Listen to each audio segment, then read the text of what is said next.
buildings, all good stuff. So I think it's raised a lot of awareness, and hopefully by doing so, much as with compact fluorescent lights, their prices have plummeted. So the incremental cost of adding these newer, more efficient conserving technologies is coming down. So that by itself has a healthy after effect.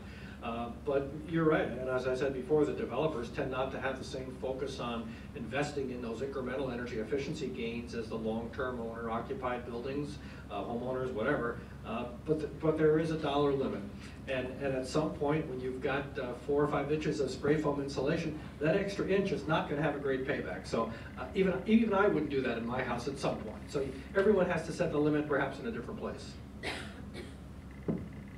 The other thing that you bring up that's a good point is on some projects we see there's a separation between all these grant programs, the knowledge of the grant programs, and the ability to capture those versus just getting the project done too. And sometimes with the developer versus, gee, I'm just going to be a renter, you have that separation in the renter or tenant improvements driving a lot of the, let's say, actual cost, and then the developer just wants to get that done, and then what is overlooked is the time and effort to get and capture those grants that are available. And sometimes the grants are all hard to find. There's so many out there too, and that takes a concerted effort. So I think that's what you're probably seeing too, is probably that lack of ability. We just found $425,000 of grants on another program that we had to utilize in the front end of the design. And that was an important thing, but it took a lot of time to go find them and be able to deploy them on that particular project. So I think that's one thing that maybe as a community to try to get all that grant information culminated a little easier to tap into. Is there a good place for builders to find those type of grants? I know we had to go to a number of different sites and locations, our architectural team, to go find them all. So maybe afterwards I could share with you what some of those locations were. One website called Desire, DSIRE. Yeah, the best single website is a place called DSIRE USA. I believe .org, I think. And don't misspell it, you could end up someplace. That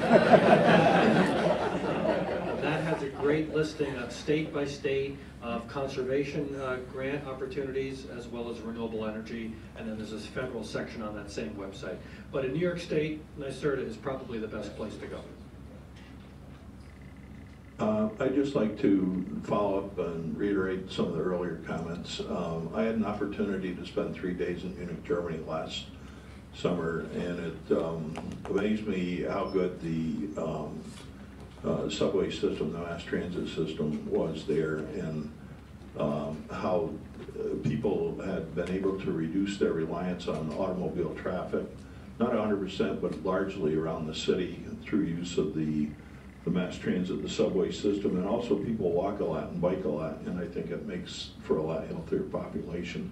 In fact, it was difficult to walk down the street without getting run over by people on bikes. You had to learn how to do that. And I talked to some of the people there, and you know, they thought the quality of life was very good. I think unfortunately we have the attitude sometimes that we know all the answers. And I don't think that's true. I think we need to learn more from other people, in particular overseas. Not to say we do everything wrong, but we certainly can learn more from people overseas.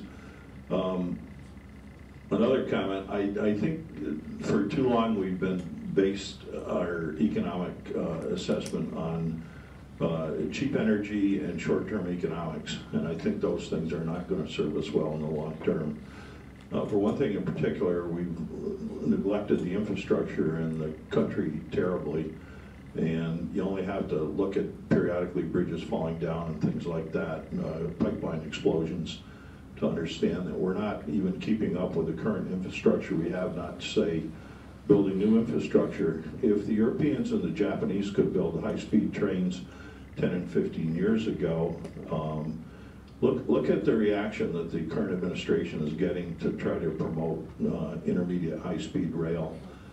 I think we need to depoliticize a lot of this stuff and get more objective about it. And the other thing, we have the idea that somehow taxes are always bad, and you know, any money we spend that's not taxes is good, and that's not necessarily true. The interstate highway system was built using our tax dollars, and I think most people would agree that was a pretty good investment. But now we're not making similar investments in mass transit. And the era of cheap and easy to obtain energy, and particularly petroleum and natural gas, is coming to an end. We need to adapt. We need to move on to a better long-term model, and we need to understand it's not a question of being taxed more or less. It's a question of how productive your tax revenues are being used, and are they being used for the right things? And I don't think we're asking the right questions. And how do we change people's mindset? I don't know. But I lived in Colorado for 8 years, and when light rail came up for a vote, I voted for it when I was out there, but all the locals didn't want it. Well, let me make one more comment. I mean, you said that we use tax dollars to build the highway system, and that was a good investment. I mean, if they had invested that money in mass transit, it might have been better. The problems are arising because of all of our energy demand and the consumption of oil. It's because of our highway system. Well, As a, you know, I mean, it's just an alternate argument to that. it's not an either or, we need both. We need a highway system and good mass transit, Right. both. Right. Just a wrap, or do we have one more? It depends on your question. He hasn't asked for it. We like to judge it in arrears for the, right then for preacher. I think I'm a long-term advocate of energy efficiency because the renewable arena in which I operate today only makes sense when we're working on the demand side. That said, we've had a great panel today, but we're in the high-tech, cutting-edge exemplar of the SUNY system. I think that across the 64 campus system, there's a remarkable opportunity to bundle efficiency and on-site generation. I think our chancellor suggested this at the Advanced Energy Conference in New York City in November, and has then subsequently talked about dealing with operating costs through public-private partnerships. So, you know, I would look to the day that the 64 campus system can not only manage its own costs, and we can talk about that offline, but also explain to civil society and the business sector how well it can be done and how it can be afforded with long-term capital planning. That's a wonderful role, I believe. You want to talk to that? Well, yeah, I mean, I've spent hundreds of thousands of dollars looking at cogeneration. And if I burned all the reports, I'd get some heat out of it. You know, we do have facilities that would make sense.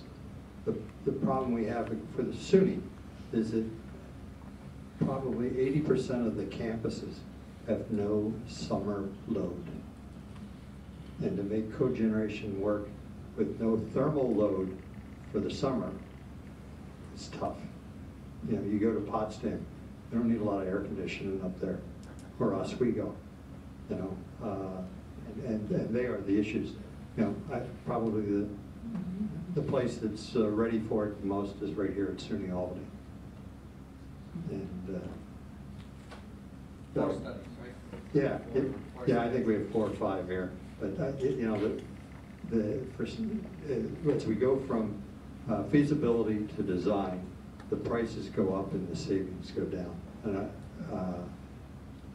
right now, with the combined cycle plants that they're building, we have to get a thermal efficiency of better than 60%.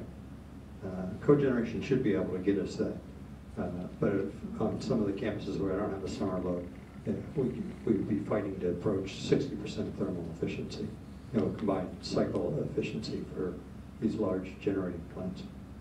There's also not a lot of state money these days, tax money to go fund. That's precisely why it needs to be the kind of public-private partnership the Chancellor's talking about. We've talked about that offline. I just wanted to introduce the Absolutely. theme. Oh yeah, absolutely. Since we're here at the cutting edge exemplar of the entire Yeah. institutional sector. Yeah, and I'd be glad to speak to you. We'll take because that's one of one my last concerns, question. Yes. Okay, question. Actually, it's an observation question. Then I can't allow it. You can't allow it. Well, it's very quick, very, very quick. All right. It has to do with misaligned incentives and economics and how do we drive these energy efficiencies and so forth.